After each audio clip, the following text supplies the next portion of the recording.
Vous êtes sur CCTV français, bonjour à tous. À la une de cette édition, le président chinois Xi Jinping est en Arabie Saoudite pour sa première visite d'État de 2016. Le président Xi a notamment offert ses meilleurs vœux au peuple saoudien et a rappelé que les relations diplomatiques entre les deux pays ont fait d'énormes progrès depuis qu'elles ont été établies en 1990. Il a aussi discuté des nombreux axes de coopération entre les deux pays. Le récit de sa visite avec mon collègue Marc-André Côté. Le président Xi est arrivé à Riyad mardi pour la première étape de son voyage qui le mènera dans 3 pays du Moyen-Orient. C'est la première visite officielle d'un chef d'État chinois en Arabie Saoudite en 7 ans. Le roi saoudien Salman Ben Abdelaziz Al Saoud s'est entretenu avec le président chinois Xi Jinping. Pendant la réunion, les deux dirigeants ont consenti à construire une coopération stable à long terme dans le secteur de l'énergie et de faire de la Banque asiatique d'investissement en infrastructures lancée par la Chine une plateforme de financement profitable à toutes les parties impliquées. Ils ont aussi souligné les progrès faits lors des pourparlers sur la zone de libre-échange Chine-Conseil de coopération du Golfe. Ils ont accepté que la zone de libre-échange soit établie le plus tôt possible. Le président Xi Jinping s'est vu attribuer la médaille de l'ordre du roi Abdelaziz, la plus haute décoration accordée en Arabie saoudite. Après la rencontre, les deux dirigeants ont assisté à la signature d'un mémorandum d'entente en matière de coopération de capacités industrielles qui stipule que les deux pays poursuivront conjointement l'initiative Une ceinture, une route.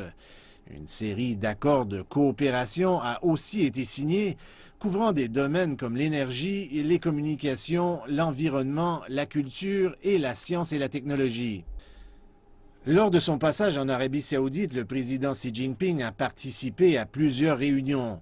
Lors d'une rencontre avec le prince héritier adjoint d'Arabie saoudite, Mohammed Ben Salman, le président Xi a salué le resserrement des liens entre les deux pays pour les faire passer à un partenariat stratégique complet. Il a souligné que la Chine est disposée à intensifier le commerce pétrolier et à promouvoir la coopération bilatérale dans le secteur des énergies vertes, de l'énergie nucléaire et de la sécurité. Xi Jinping a rappelé que l'Arabie saoudite se situe à un endroit stratégique le long de la ceinture et de la route et que les deux pays devraient discuter de l'alignement de leur stratégie de développement et participer activement à l'interconnectivité du Moyen-Orient et de la région du Golfe. Le prince héritier a salué la visite historique de Xi Jinping en Arabie saoudite, disant que les deux côtés partagent une position semblable sur les questions mondiales importantes et ont de nombreux intérêts communs. Toujours lors de la journée de mardi, le président Xi a rencontré le chef de l'Organisation de coopération islamique Iyad Amin Madani. Le président chinois a confirmé qu'il était ouvert à ce que l'organisation serve de pont pour faciliter le développement des liens entre la Chine et les pays musulmans. Le président chinois a appelé à alimenter le dialogue entre les cultures chinoises et musulmanes et à plus de coopération internationale pour résoudre la question palestinienne.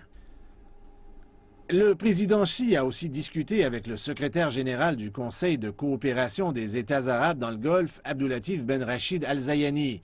Il a appelé les deux parties à garder des contacts au plus haut niveau, à améliorer la confiance politique et à aligner leur stratégie de développement. Xi Jinping a déclaré que la Chine est ouverte à coopérer avec le CCG dans le cadre de l'initiative Une ceinture, une route et ainsi devenir un fournisseur fiable d'énergie pour les États du CCG. Il a aussi appelé à une coopération plus importante dans la construction d'infrastructures, dans les télécommunications, en investissement, en matière de finances, au niveau de la technologie spatiale et des énergies renouvelables. M. Al-Zayani a pour sa part déclaré que les États du CCG veulent améliorer les liens avec la Chine et conclure un partenariat stratégique spécial.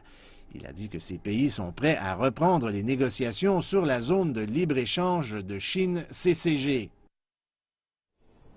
Les médias saoudiens et notamment la Saudi Broadcasting Corporation se préparent à la visite du président chinois Xi Jinping en Arabie Saoudite. Au cours des derniers jours, les équipes de la Saudi Broadcasting Corporation ont travaillé sans relâche. Nous avons mobilisé la majeure partie de nos ressources pour couvrir la visite du président chinois, car nous savons à quel point sa venue est importante pour l'Arabie saoudite et à quel point elle l'est pour le peuple chinois. Des dizaines de journalistes ont été déployés afin de suivre les moindres faits et gestes du président. Cette couverture médiatique exceptionnelle a été organisée en collaboration avec l'ambassade de Chine en Arabie saoudite. Nous avons travaillé en coopération avec l'ambassade chinoise en Arabie saoudite. Elle nous a fourni beaucoup de documents et d'informations qui nous ont permis de planifier la couverture de cette visite. Nous avons porté une attention particulière aux questions qui concernent les relations économiques et politiques entre la Chine et l'Arabie saoudite. Même les présentateurs ont commencé plus tôt pour l'occasion. Pour des visites historiques de ce type, nous commençons à nous préparer 3 voire 4 jours à l'avance. La visite du président Xi est un moment historique. Tout ce travail vise à s'assurer que la couverture médiatique de cette visite historique sera la plus fluide possible. Avant sa tournée officielle de 5 jours dans la région, le président chinois Xi Jinping s'est exprimé dans un article à paraître dans le quotidien égyptien Al-Ahram. Le président chinois a rappelé qu'en 2014, au moment où la Chine et l'Égypte avaient décidé d'élever le niveau de leurs relations d'amitié au rang de partenariat stratégique, les deux pays s'étaient engagés ensemble à accélérer leur développement. Xi Jinping a indiqué que les efforts étaient menés pour maintenir la paix régionale, promouvoir la coopération bilatérale tout en défendant la diversité de leur civilisation. Le président Xi a par ailleurs déclaré que la Chine et l'Égypte, dans le cadre de l'amitié avec les autres nations arabes, pouvaient ensemble construire un nouvel horizon afin de stimuler le rajeunissement national dans les deux patries. Notre chaîne CCTV a réalisé une interview exclusive avec le ministre égyptien des Affaires étrangères Sameh Choukri, qui s'est montré optimiste concernant la visite du président Xi Jinping dans le pays. Écoutons-le. La relation entre les deux pays est historique et s'étend au-delà de nos gouvernements. Nos peuples sont amis. Ils partagent de nombreuses caractéristiques communes. Ils tirent leur origine de grandes civilisations qui ont participé à enrichir l'humanité. Leurs relations sont évidentes et la Chine a reconnu la volonté des Égyptiens le 30 juin 2013. Cela était très clair lors des réunions entre les deux présidents. En tout juste un an, ils se sont rencontrés 5 fois.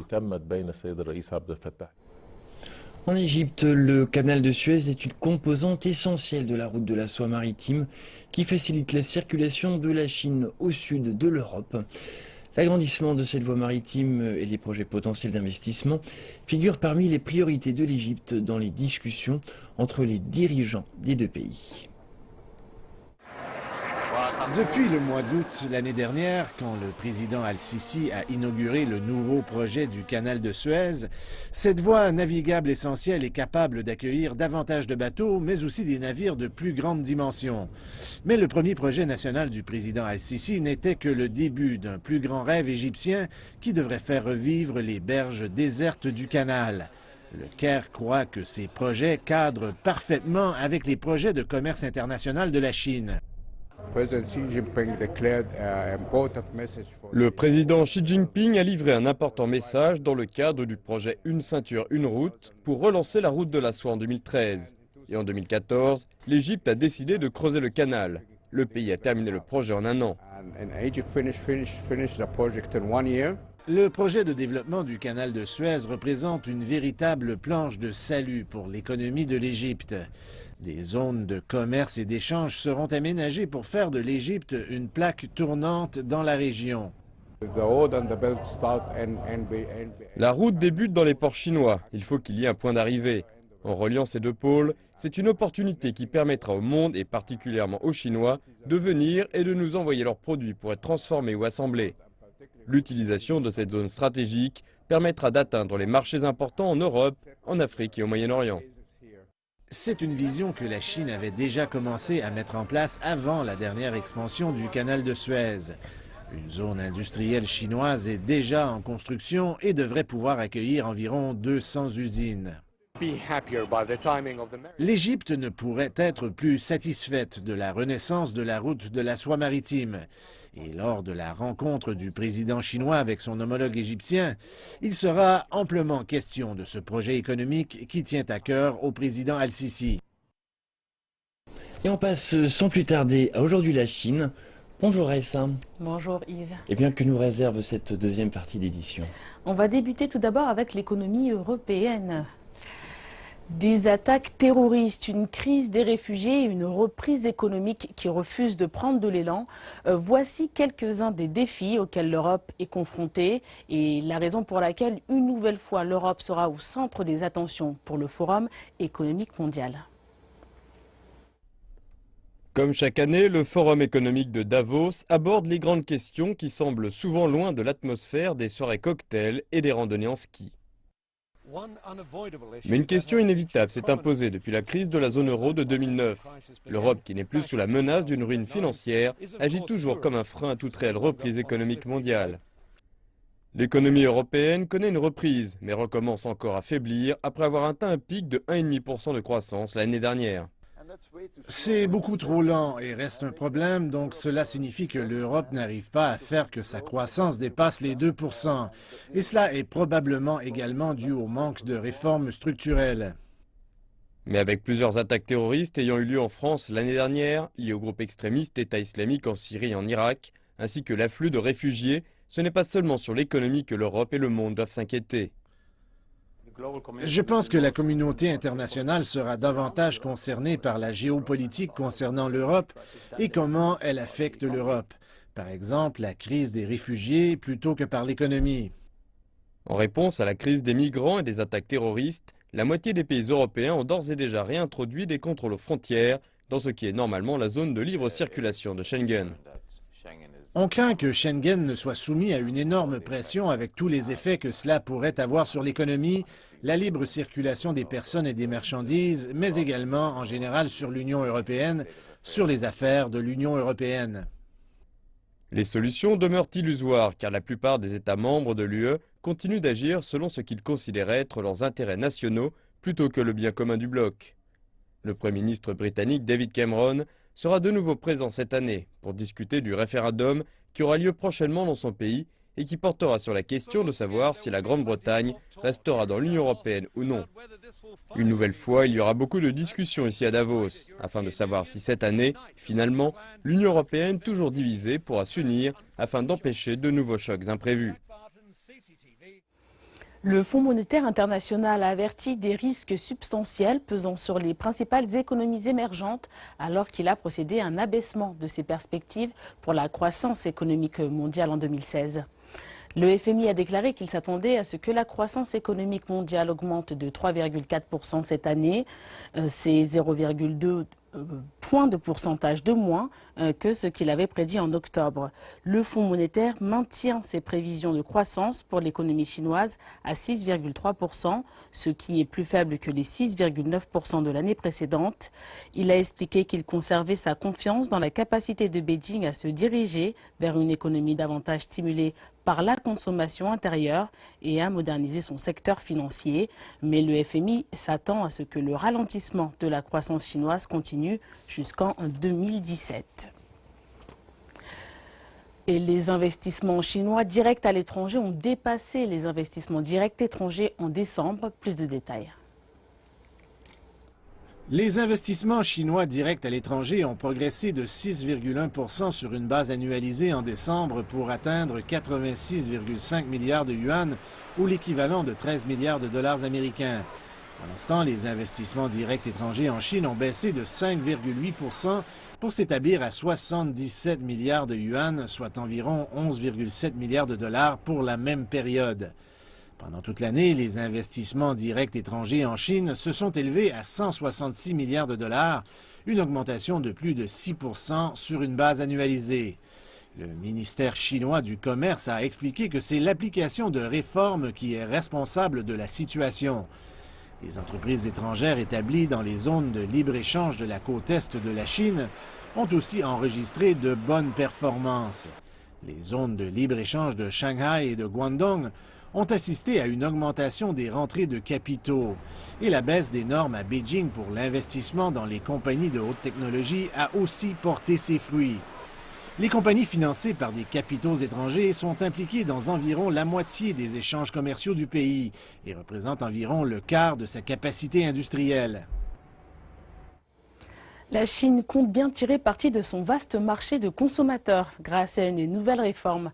Les analystes expliquent que la croissance de nombreuses industries pourrait ralentir avant de reprendre. Les nouveaux modèles économiques seront ceux qui bénéficieront le plus des réformes.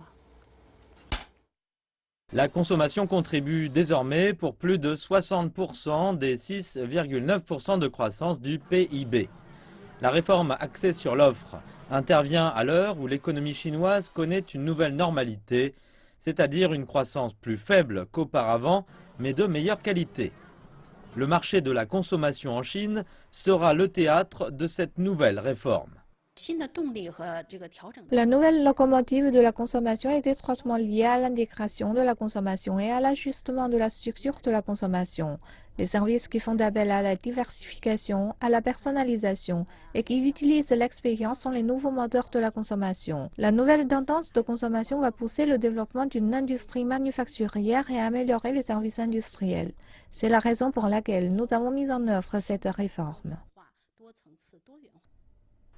La Chine, lentement mais sûrement, accélère sa réforme axée sur l'offre en 2016.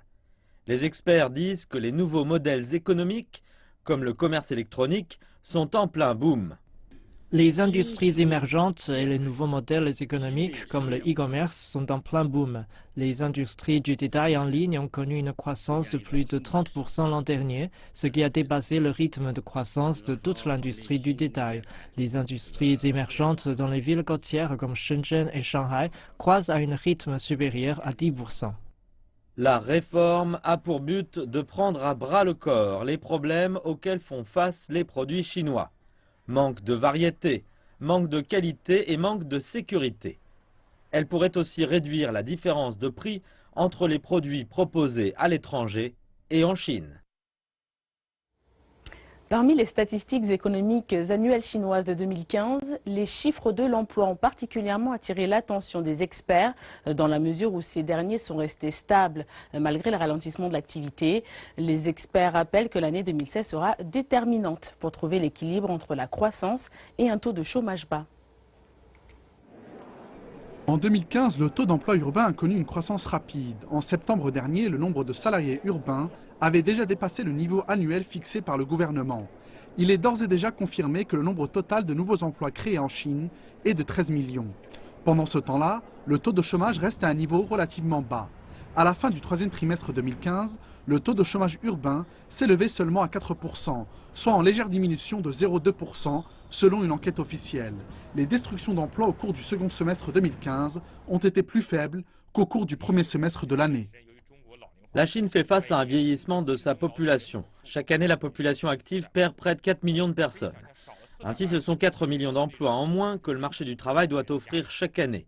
Et dans le même temps, les politiques gouvernementales visant à stimuler l'offre et à réformer l'administration contribuent également à créer un nombre suffisant d'emplois. Un des autres points clés de l'année 2015 est l'importance donnée désormais à l'entrepreneuriat. Sous l'égide de la stratégie gouvernementale visant à promouvoir l'innovation à grande échelle, de plus en plus de jeunes diplômés se lancent désormais dans la création d'entreprises. Selon l'Académie chinoise des sciences sociales, les nouvelles start-up du pays ont permis de créer près de 20% des nouveaux emplois. Et ce chiffre ne cesse de progresser.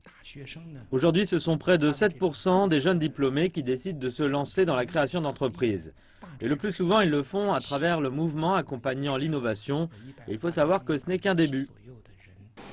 À l'autre bout du spectre, les destructions nettes d'emplois continuent d'affecter les secteurs d'activité traditionnels, tels que dans l'industrie du charbon, dans la métallurgie et dans la chimie.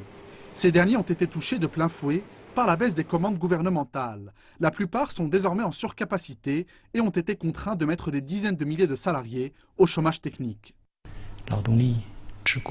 C'est inévitable. Le gouvernement devrait aider ces salariés à retrouver un emploi en leur fournissant des formations qualifiantes afin de minimiser l'effet de ces destructions d'emplois sur l'économie. Les experts indiquent qu'un point de pourcentage de croissance en moins représente à peu près la destruction d'1,5 million d'emplois. Il est donc évident que l'une des priorités du gouvernement sera de trouver l'équilibre entre la croissance économique et la stabilité de la création d'emplois pour l'année 2016. Et des nouvelles de la météo en Chine. La vague de froid la plus forte de cet hiver s'abat sur de larges portions du territoire de la Chine du nord et de l'est. La météo annonce que de nombreuses régions sont les témoins de températures très basses. Les provinces de l'Anhui et du Zhejiang connaissent les températures les plus basses de cet hiver. Le froid a aussi provoqué des tempêtes de neige dans les régions et provinces du sud, dont le Guizhou, le Hunan et le Zhejiang. Les autorités indiquent que l'impact du froid devrait se poursuivre encore pendant une semaine avec des températures négatives et de la neige. Moins 46 degrés. Des températures extrêmes qui ont des conséquences extrêmes.